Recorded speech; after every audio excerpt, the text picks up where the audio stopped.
หอมก็กินข้าวขนมมาเฮือนนี่มันเป็ดไก่อ้อมรถบ่อ้อมอยู่บ่ได้ก็คือเสียหายหลายรถบ่ได้กินข้าวแหละเห็นนาให้เป็ดให้ไก่กินมีเจ้าเตี้ยเป็นลูกของเจ้าคูณพ่อสูงแต่ว่าลูกเตี้ยเป็นเท่าไหร่อันนี้นางน้ำสวงกำลังจะเกิดลูกสิแล้วน้อยคล้องเลยให้กินแกงน้ำงัวบ่เกิดจ้าเถื่อ4 มื้อละเฝ้ามานี่มัดไว้นี่หอยอันรู้สึกว่าน้อยใหญ่อยู่หนองตัวนั้นน่ะเป็นแนวหอยพันธุ์บ่แม่หลายปีแล้วหยดแล้วแหละบ่น้อยบ่ใหญ่แล้ว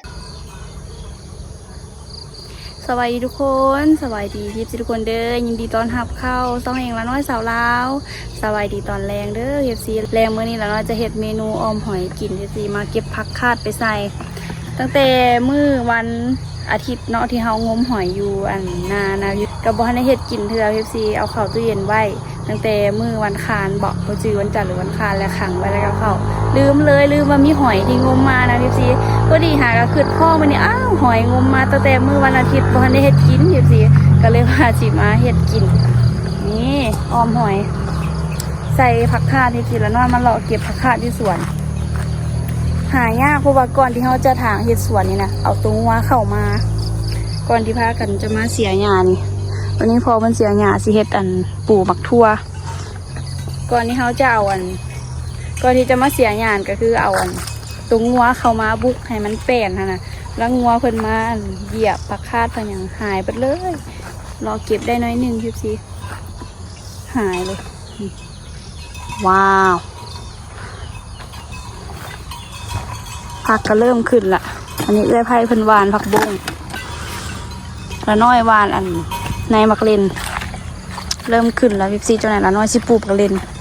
เฮานี่ปลูกอันอื่นบ่งามแต่ว่าปลูกบักเลนนี่งามปีใดกับปีนั้น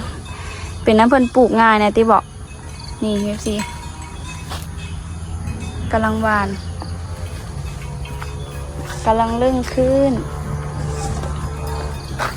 ตัวนี้แม่เพิ่นมาเห็ดอันนี้ไว้เพิ่นสิว่านอันในผักลังตูเต็บไปรอซอกผักคาดต่อสันนี้ยังบ่พอหอยก็บ่ได้หลายดอกหอยประมาณถ้วยหนึ่งโอ้นี่ดิเห็นแล้วสิกำลังเริ่มงามๆตรงบ่ได้แก่หลายอ่ะนี่ผู้ดีอ่อนๆเสื้อลายกระหึ่นแต่ละน้อยหมักหึ่นผักคาดนี่แซ่บดี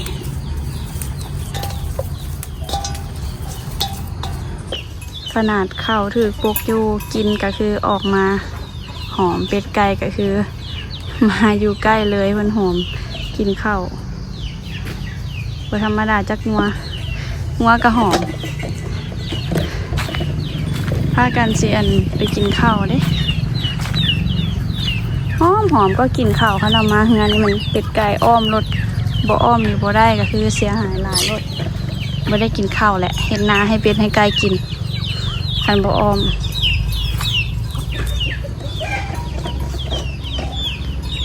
น้องๆเพิ่นพากันข้าวคอกแต่ว่าจะมีแก้งหนึ่งที่ได้อยู่นอกบ่ฮู้ว่าเป็นหยัง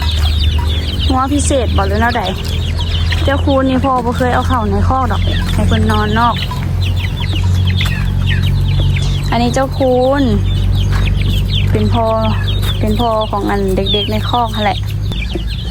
มีเจ้าเตี้ยเป็นลูกของเจ้าคูณพ่อสูงแต่ว่าลูกเตี้ยเป็นเท่าไหร่อันนี้นางน้ำสวงกำลังจะเกิดลูกสิแล้วน้อยคล้องเลยให้กินแกงน้ำงัวบ่เกิดจ้าเถื่อ4 มื้อละเฝ้ามานี่มัดไว้นี่สิเกิดลูก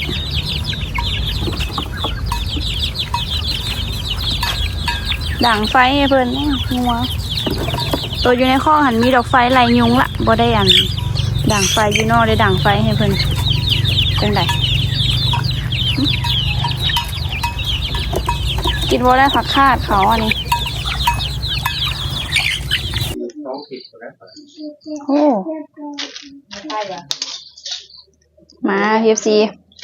เริ่มเห็ดอหอยเขาอหอยอ้อมหอยตอนนี้จีหนังอยู่PFC จีหนังให้พ่อเป็นอยากจีหนังหนังควายนี่หอมๆขนาด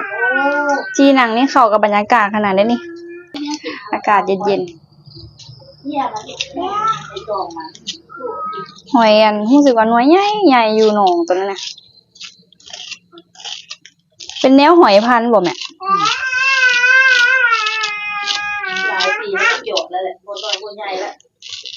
ตอนงมขึ้นมาว่าสิถ่ายหอยพี่ซีเบิ่งนะลืมจนตัดคลิปลงลืมบอกคลิปตัวถ่ายหอยใส่มีห้องนี่พี่ซีนี่คือหอยที่เฮางมได้มื้อนั้นนี่หน่วยใหญ่มันเป็นหน่วยใหญ่ๆบ่ฮู้ว่าสิเป็นรสชาติเท่าใดหอยเข้าตู้เย็นปะไว้นะมาลุ้นนำกันโอ้ยเฮือน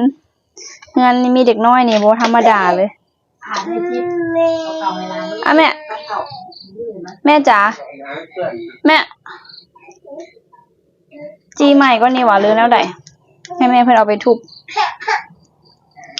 ตอนใหญ่ดีนะคันแซ่บละค่อยสิอันจีอีกใส่หอยลงไปเลย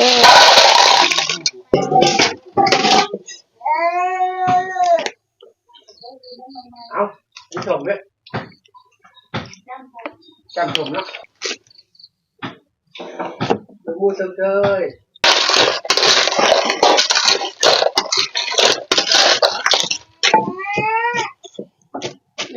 ข้าวหูบ่ให้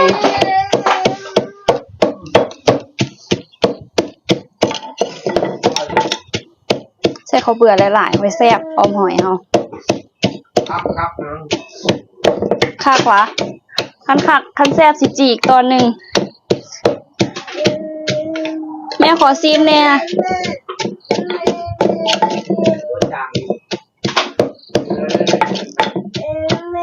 จื้อเด้อว่าซื้อน้ำไผ่กับสัน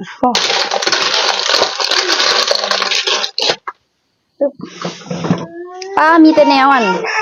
เมื่อนี้มีแต่แนวผิดกระเพาะขนาดเลยจีส้มหมูปิ้งส้มหมูจีหนังแล้วก็ออมหอยงานนี้มีแต่คนเป็นกระเพาะอีกเลย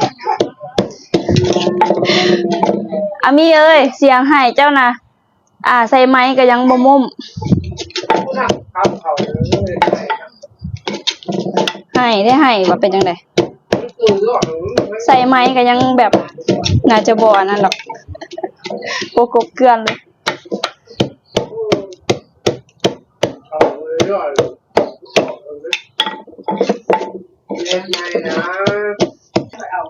ทำข้าวเบื่อแล้วก็จะใส่ข้าวเบื่อไปอึ๊บ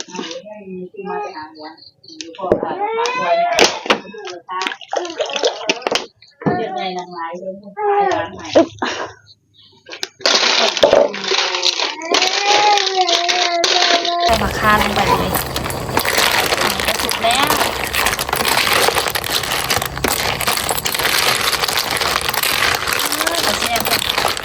ออมหอยคูด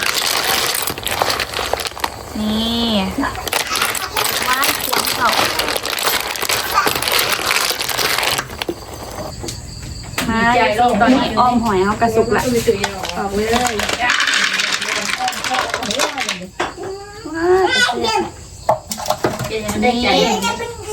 อ้อมหอยละน้อย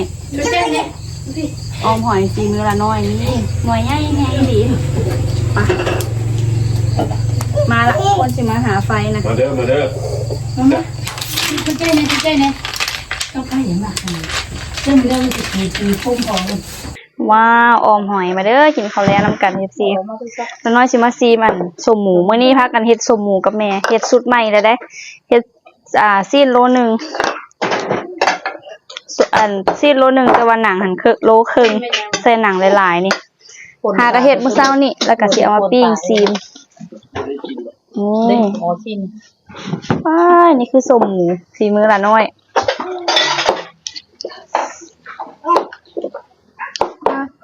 หอมขนาดเลยเดี๋ยวสิมาซีมสูบบางลิ้นได้ทุหลาย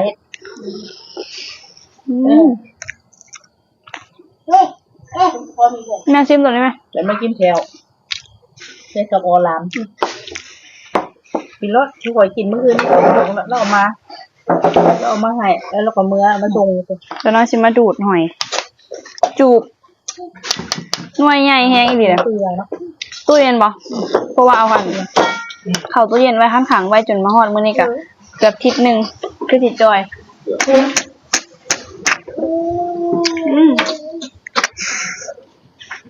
กลับมาขออนุญาตเด้อพี่ตี ต้องดีใจหลายเนาะมันคือคน อร่อย ยกของนี่โอ้ จุดเลย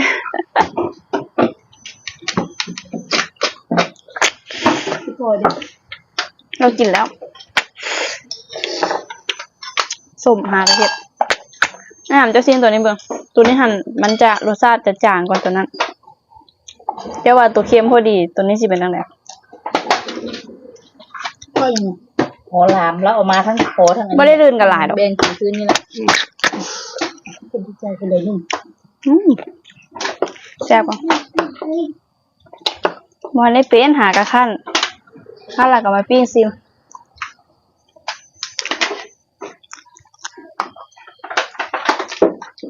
เงินที่หมูเป็นต้นมากขึ้นนะ หัวแม่ ก็เลยเป็นเราคุณต้องไปคุณนะ ดูดบ่ได้อันนี้ใส่ไม้นี่แปลว่าแขวห้าง ดูดกันลมอะ ดูคือถ่าเบิ้ง ลมเอาเขาก็ได้กินเด้ ดูได้แค่หัน เว้ากวนเราเลย ที่บ้านดูจะเป็นนั่งยืดนุ่มนะ อืม ราคามาเตี้ยจิ้มบัดนะ เอาเวลาดูดละอันลมออกวางแขวเด้แล้วเพิ่นก็ได้ใส่ไม้ ชีบ้าเอาซุปดูดมาเกี่ยว บ่ได้ด่าเขาบ่มไต่ไผ่คนบ่ได้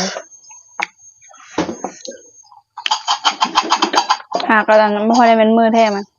มือแฉคนร้ายมือแฉรถเขา สู้ๆเลย ทีนี้เตะร้านนี่กันได้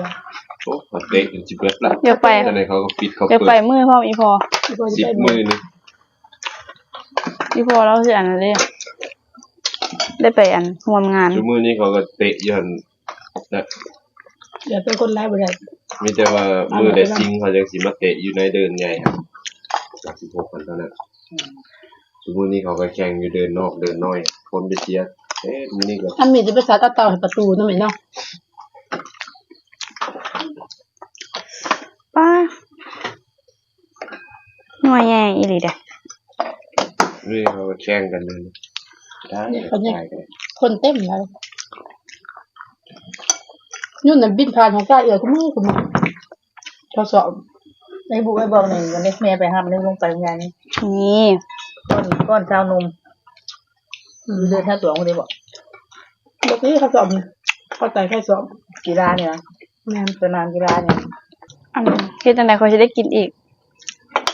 แบบนี้ เห็นงูระย่านนะ เป็นยังไงไม่ไปเลยตะกี้ที่เดินจอดอะเห็นบอลได้แต่บอกกล้าไปบอลนั้นคือมันจะเห็นตัวเก่าจริงๆมันนี้แหละ ไปหยิบบ่น่าไปเหยียบเลย ไปเหยียบแล้วโคตรอยู่หั่นว้ายจะแลนว่าสิปีนขึ้นหั่นเลย เราจำได้เลย ก็ประมาณนี้แหละ ยอดเลยคุณบ่ฮอดที่งูป่าบ่ปะบ่เลย ฮ้อนเลยตอนนั้นเขาเห็นแต่บ่ฮู้ว่างูหยังบ่แน่ใจข้างกล้องมันจะเป็นสีแบบอยากออกเหลือง งูป่า ๆเป็นแม่ก็ว่า